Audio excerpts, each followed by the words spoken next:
Welcome back mga pretty people for another episode of Pretty Petty the Podcast. Yes, kamusta naman ang mga buhay-buhay natin dyan? And at the time of this recording, no, may parating na namang isang bagyo, si Typhoon Nika. And hopefully hindi ganun kalakas yung hangin at ulan, no? By the time na i-release ko tong episode na to, hindi ko sure kung nakalagpas na si Nika or parating pa lang, no? Pero hopefully nasa maayos kayong kalagayan. Also, is na namang mainit na news flash, no? Ito na naman si nanay mong Cynthia Villar Meron na namang patutsada about do sa mga condominium units na for the masses, for the people na I think si Risa Ontiveros ang nagpo-propose. Bigla na namang sumisingit itong si nanay Villar nyo na bakit daw kailangan bigyan ng middle class. Kaya naman daw niya lang magbayad. Well, there's some truth to that, pero hindi ba dapat i-reward naman din natin yung mga nagbabayad ng tax? Anyway, ayoko na sa bigyan ng platform so hindi yan ang pag-uusapan natin for this week. For this week, i-share ko sa inyo yung naging experience ko sa isang scammer. Ayan, Diyos ko Lord, ang daming ganyan ngayon.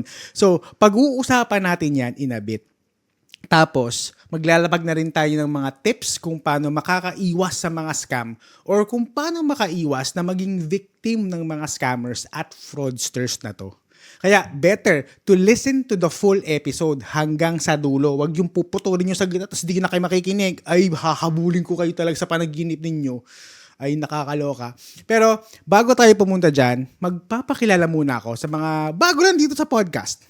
I am your millennial tito, Tito Alvin, and in this podcast, pag-uusapan natin ang iba't ibang mga trending issues, social dilemmas, and all things pretty and petty. If you are watching us from YouTube, do not forget to click on the subscribe button and the notification bell para updated ka for new episodes. And if you are in Spotify naman, please follow our podcast and give us a 5-star rating. Just go back to the main page ng podcast, then click the follow button. You can also follow our social media pages on Facebook, Instagram, and TikTok. Visit nyo lang yung Linktree account natin by going to the link you see at the bottom of your screen. Yan, yung nasa dilaw na area sa baba. May link dyan, may URL dyan. Puntahan nyo yan. Dyan yung makikita lahat ng mga social media pages natin. Okay, simulan na natin ang chikahan and let's go to our next segment, Story Time!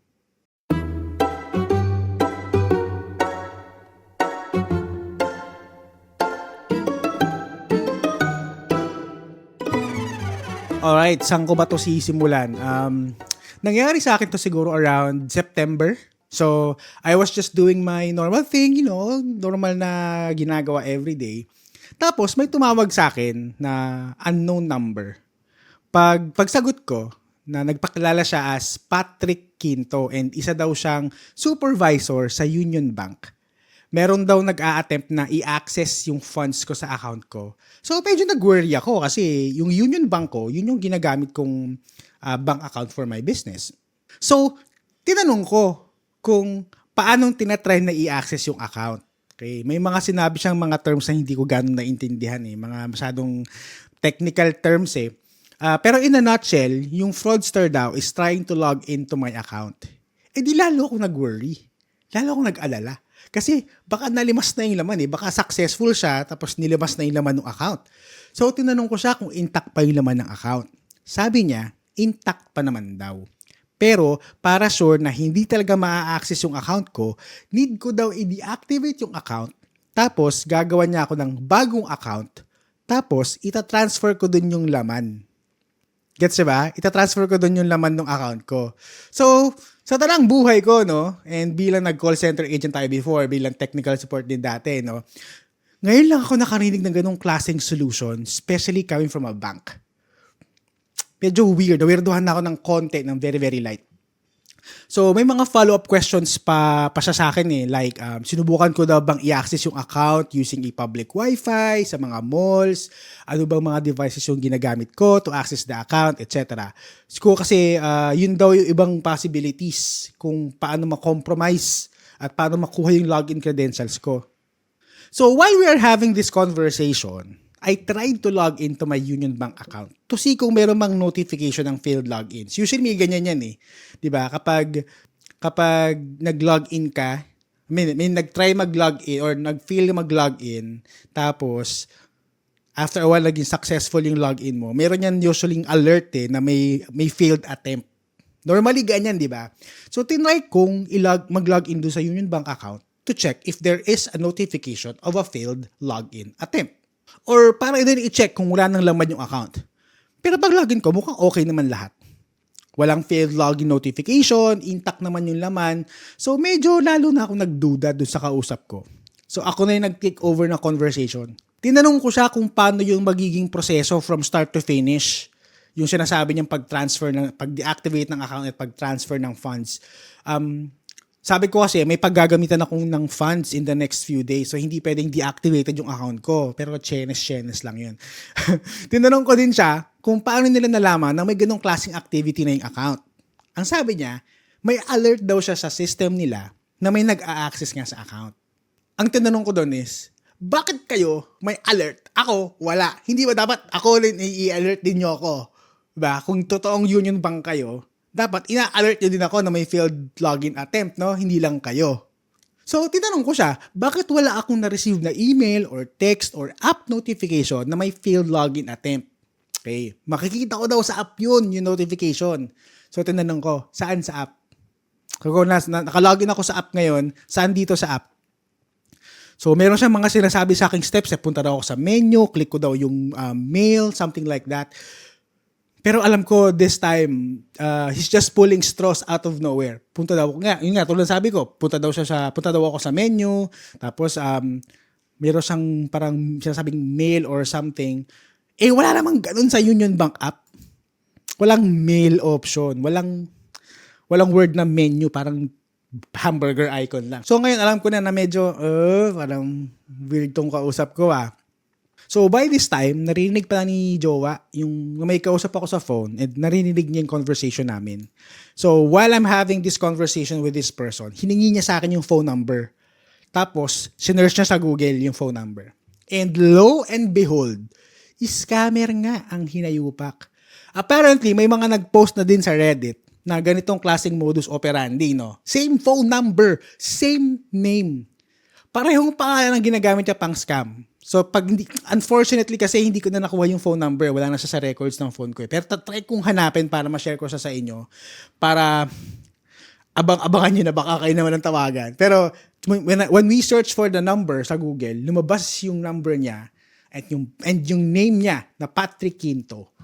And then, ayun nga, yung scam na ginagawa niya. So kung hindi ko man ma-share yung phone number sa inyo, search nyo lang Patrick Quinto Scam Union Bank. Ayan, may mga mababasa kayong mga articles about him or them. Kasi apparently marami sila eh. So at this point, medyo nag-iinit na yung ulo ko, no? Pinahaba ko pa lang konti yung conversation namin para alam kong masayang yung oras niya. Konti na lang ma-biktima niya for that day. Pero hindi na ako nakapagtimpi. Yung PC ko, sobrang iksi na. Sabi ko sa kanya, scammer ka, no? Sabi, todo tanggilolo mo. Hoy, hindi po sir, hindi po ako scammer. Hindi, scammer ka eh. Ginugol ko yung phone number mo tsaka yung name mo eh. Sikat na sikat ka kaya sa Reddit. Scammer ka. Tapos pinutol niya yung call. O diba, di tama ako.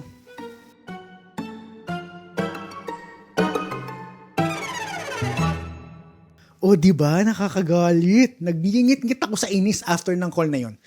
Hindi ko magets kasi kung bakit yung ibang tao they voluntarily choose na manloko ng iba kesa lumaban ng patas. Paano na lang kung yung nakausap nila hindi techie, medyo matanda na, or walang alam sa mga ganitong bagay, magiging biktima sila ng mga ganitong klaseng halang ang kaluluwa. Ito yung mga bagay na naisip ko during that experience. Ano na yung nangyari dun sa SIM card registration? Apparently, hindi naman nila first time gamitin tong MO na to, no, para makapanloko. And I've read somewhere na nireport na din tong phone number na to sa NTC. Pero bakit hanggang ngayon, nakakapanloko pa din sila? Correct me if I'm wrong, pero ang purpose ng SIM card registration is to prevent these types of scams and hold the people liable if their number was used for any type of illegal activities. Tama ba ako? Alam ko yun talaga yung purpose nun eh. Para may maging accountability, parang accountability ng taong may-ari ng phone number. Gets? Pero bakit meron pa din? Nag-comply naman yung mga tao to submit their requirements for the SIM card registration, pero bakit parang walang nangyayari? Ano yun? Wala lang? Nag-submit yung tao ng mga requirements tapos wala lang? Para lang masabi na may ginagawa ang gobyerno, pero in reality, wala naman talaga. Kasi aminin nyo, right after ng SIM card registration, lalong dumami yung Pogo, di ba? Lalong dumami yung text about do sa mga gambling, Pogo text na yan. After yan ng SIM card registration. Tama? So ano nangyari? Para saan pa yung SIM card registration? O recently may nagkaroon ng issue sa GCash. O ganun din. Di ba? Ang daming na-transferan ng funds sa mga unauthorized phone numbers. So, ano yun? Ano nangyari sa SIM card registration?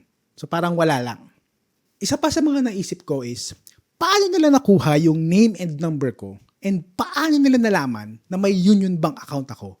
Kasi TBH, itong Union Bank account kong to, never ko itong ginamit for any other purpose apart from repository lang siya ng sales ko online. Hindi ko to ginagamit pambayad ng bills, hindi ko to ginagamit pambayad ng mga shopping, pambayad ng mga kuryente, tubig. Wala ngang ATM tong account na to eh. Passbook lang to. Hindi ko to binubuksan kapag nasa labas ako ng bahay kasi wala naman akong paggagamitan.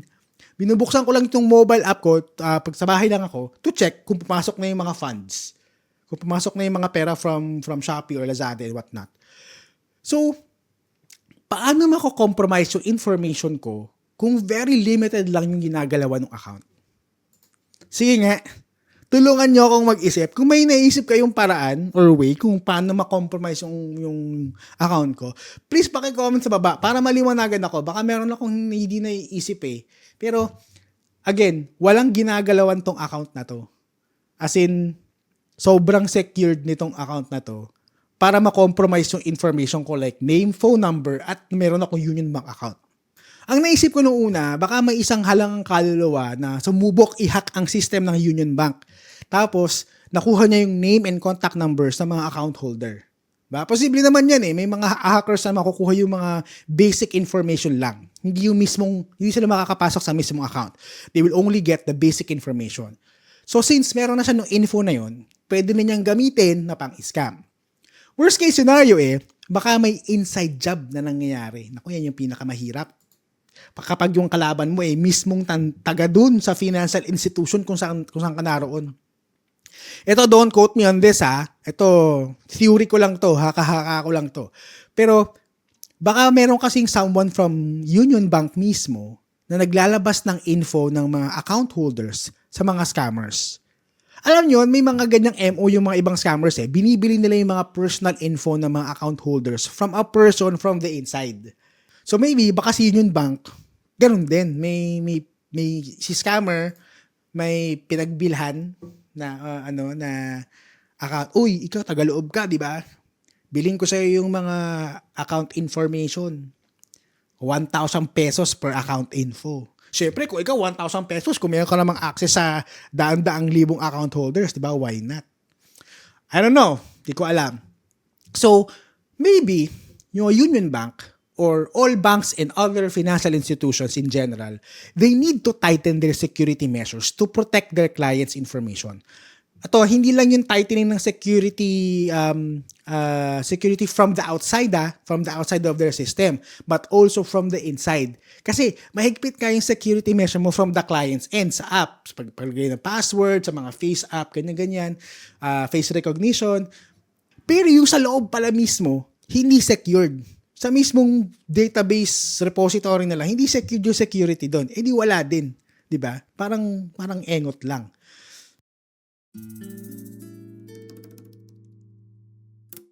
Celebrate small or big wins with your special ones.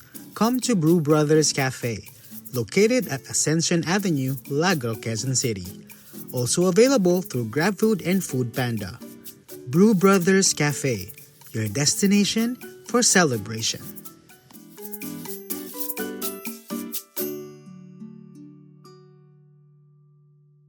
Ito, side story na lang din.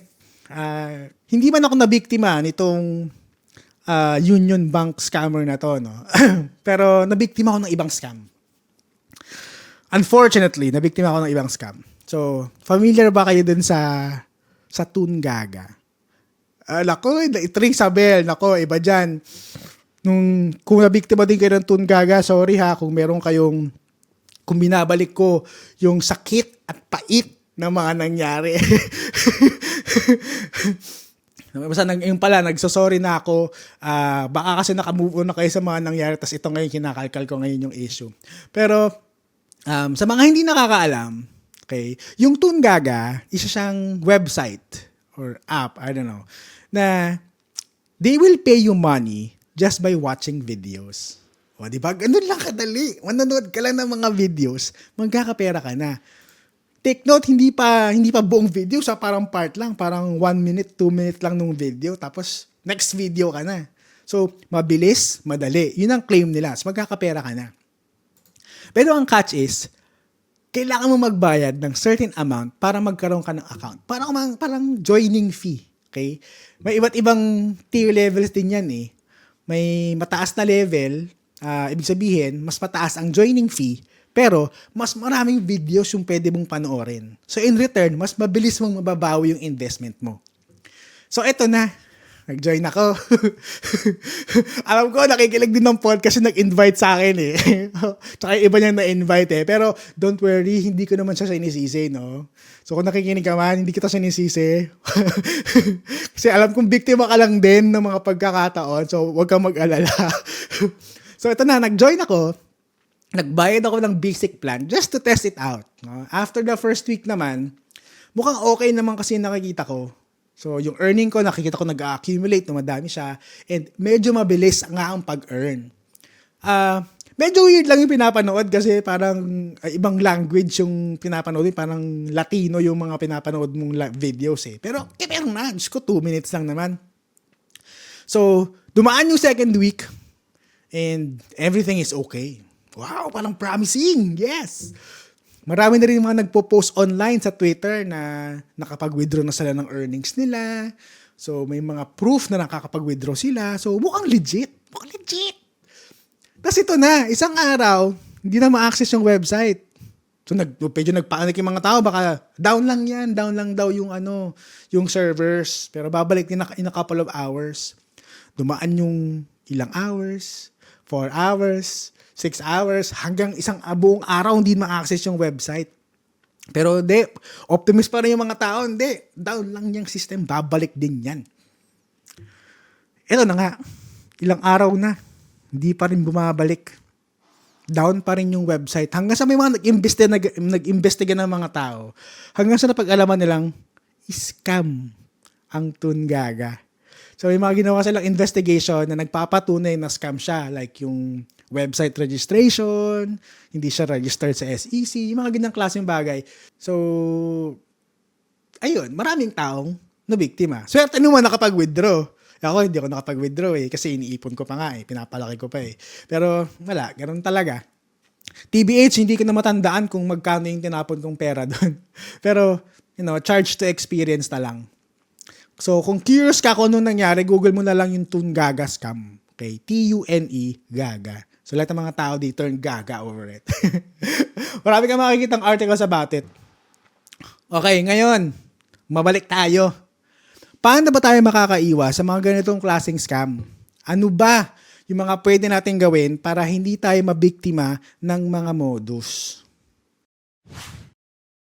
We should protect our personal information. Okay, huwag niyong i-share basta-basta yung mga personal information nyo like bank account numbers, PIN codes, OTPs, yung mga one-time password sa ibang tao. Lalo na yung OTP na yan hindi nyo dapat yung binibigay sa kung sino-sino, especially over the phone, email, or text.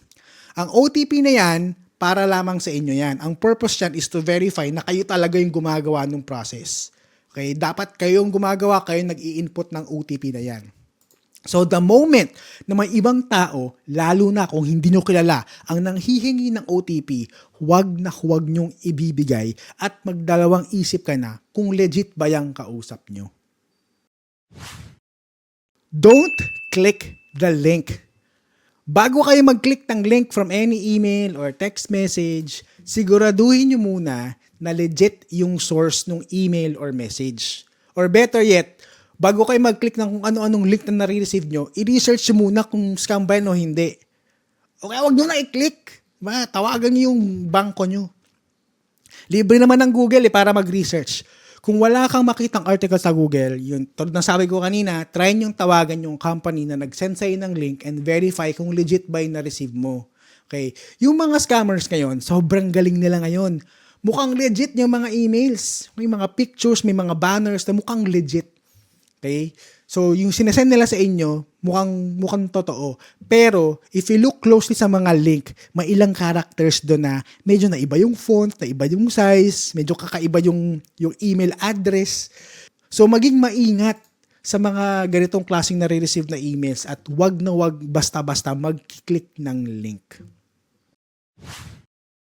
Double check investment opportunities. Okay, kung kayo naman yung mag-i-invest ng pera for a business venture or whatnot, bago kayo mag-invest sa isang kumpanya na nangangako na dodoblehin or titriplehin nila yung investment nyo, check nyo muna kung registered ba yan sa SEC or Securities and Exchange Commission kung yung company. Kung registered ba sila, kung legit ba yan. Most likely kapag ang isang kumpanya hindi naman registered sa SEC, most likely scam yan. Okay? Maging maingat na din kayo sa mga offers na too good to be true. Yung mga offers na nagpa-promise ng malaki at mabilis na balik ng pera with very minimal risk at the shortest possible time. Okay? Medyo kabahan ka sa ganyan kasi most likely scam yan. Sa panahon ngayon, kapag ang pera hindi pinaghirapan, malamang scam yan. Stay informed on common scams. Kung lahat tayo ay informed sa mga modus ng mga scammers na to, walang Pilipinong mai-scam. Sali ka ng mga Facebook groups or mga subreddits na nagfa-fact check ng mga activities online or mga company kung scam ba sila or hindi. Also, by joining in these groups or forums, magiging aware ka sa mga bagong MOs ng mga scammers na to. Yung mga scammers na yan, nag-e-evolve yan through time. Maya't maya nagbabago sila ng mga ginagawa nila, ng mga tactics nila. So it's better to be aware of these tactics para prepared ka in case ikaw naman ang subukan nilang biktimahin. Be careful with online transactions. In this day and age, it's a given na karamihan ng mga binibili mo ay galing online. Hindi masama yan.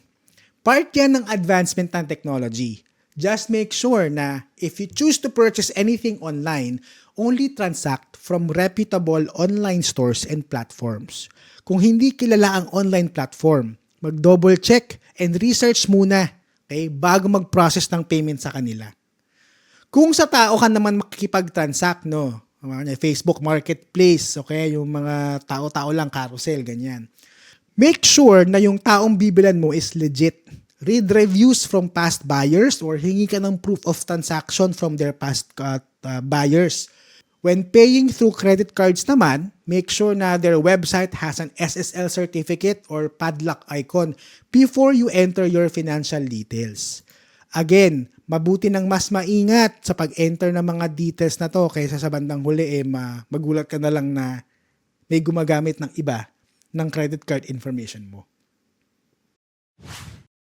Set up alerts on your bank accounts. Kung meron kayong bank account or credit card, iset up nyo yung mga alerts with them para every time na meron kayong transaction, manonotify kayo right away. So kung ginamit mo siya, may marireceive kang text na, ginamit ko. Okay?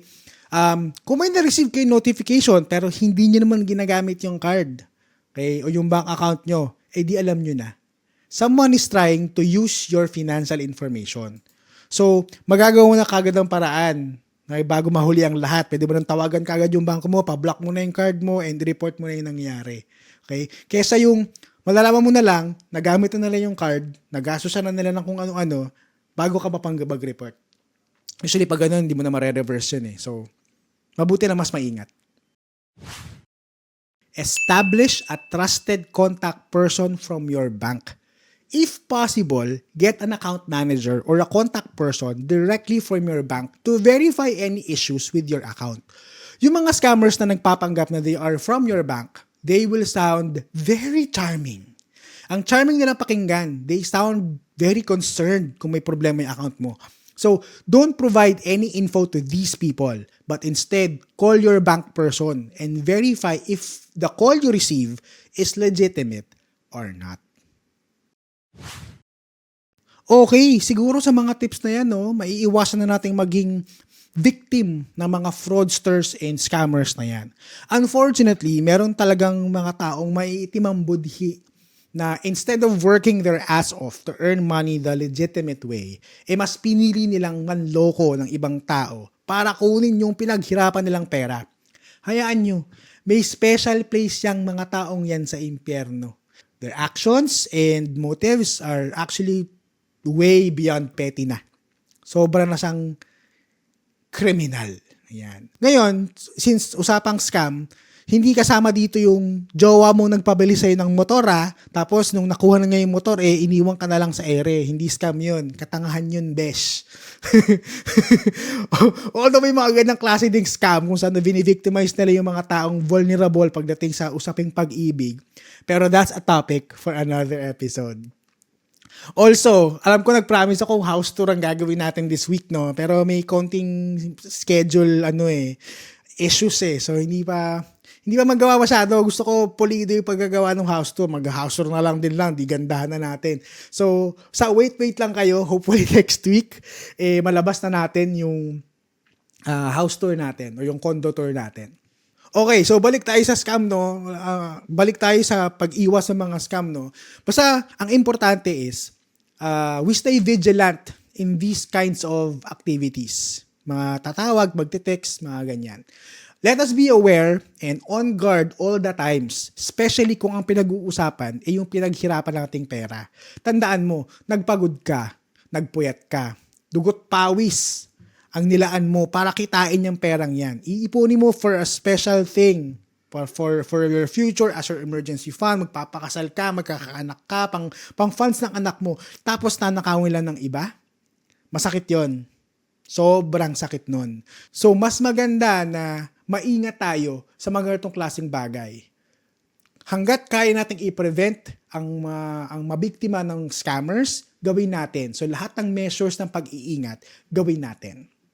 Alright, so, kung nagustuhan mo at na-entertain ka ng episode na ito, feel free to share it with your friends and don't forget to tag us in all of your social media posts.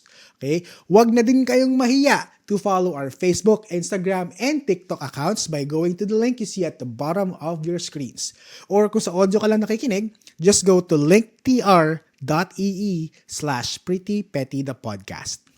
If you have thoughts about the topic or insights about the podcast, or kung may iba pa kayong topics na gusto natin pag-usapan, leave them sa comment section ng YouTube video na ito or the Q&A section sa Spotify. Okay, huwag kayong mahiya. Comment nyo lang yung mga gusto nyo pag-usapan. Or kung meron kayong violent reaction sa mga sinabi ko, go lang. See, okay lang yan. You can also show your support to our podcast by reacting or commenting sa ating mga social media posts. Those hearts and like reacts goes a very long way for our podcast. If you're a brand looking for partnership and collaboration, please send us an email at prettypettythepodcast@gmail.com. Sige na, kasi puro mga scam emails na nare-receive ko. Spam tsaka scam emails.